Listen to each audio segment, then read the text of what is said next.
Je suis Daniel Marchal, je suis le coordonnateur du projet Capitalisation et l'ancien chef de projet du projet Intran qui a introduit le warantage au Niger.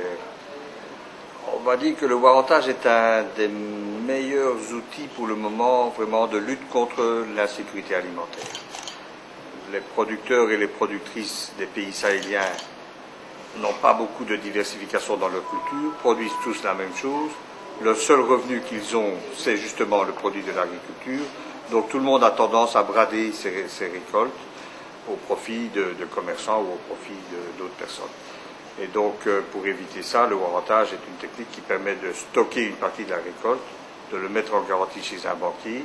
Le banquier donne 80% de la valeur de la récolte, qui permet au producteur et à la productrice d'engager des activités génératrices de revenus de contre-saison. On est au mois de décembre, après la récolte, des vivres, et on peut faire des cultures d'oignons, on peut faire des cultures de pommes de terre, on peut faire de l'embouche.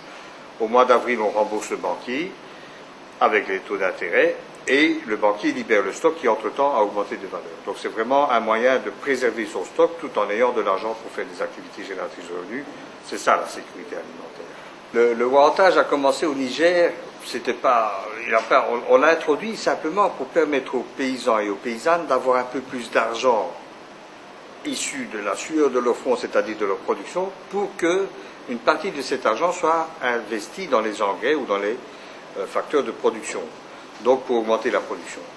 Ça s'est révélé un très bon pari. En fait, on a introduit le warantage, ça permet d'augmenter la trésorerie des paysans et des paysannes, et ça leur a permis d'investir un peu plus dans leur production, et donc d'augmenter la production. Cette technique intéresse donc les producteurs, et ça intéresse au premier lieu aussi les banquiers, puisque les banquiers ont une garantie liquide et divisible. Un sac de mil, on peut le diviser en 1 kilo s'il faut rembourser que 100 francs.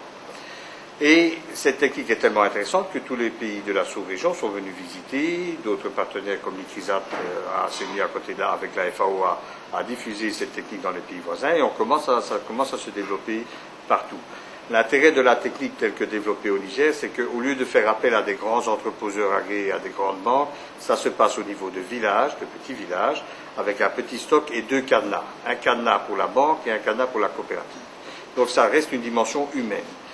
Au Niger, depuis qu'on a introduit cette technique en janvier 1999 jusqu'à aujourd'hui, il y a eu plus de 3 milliards de CFA de crédits warantés qui ont été accordés par le système bancaire. Ça veut dire qu'on a fait gagner aux paysans et aux paysannes qui ont pratiqué ça plus de 1 milliard de CFA qu'ils ont gagné à partir, au lieu de brader leur récolte. Donc on peut dire que c'est un vrai succès. Le problème maintenant, c'est que le projet Capitalisation qui fait suite au projet Intran essaye maintenant que ce produit n'échappe pas aux plus pauvres et aux plus démunis, aux productrices qui n'ont pas beaucoup de production et qui ont tendance quand même à brader, alors que les plus riches pourraient acheter les sacs des plus pauvres et le mettre en warantage. Donc on essaye de travailler là-dessus pour le moment.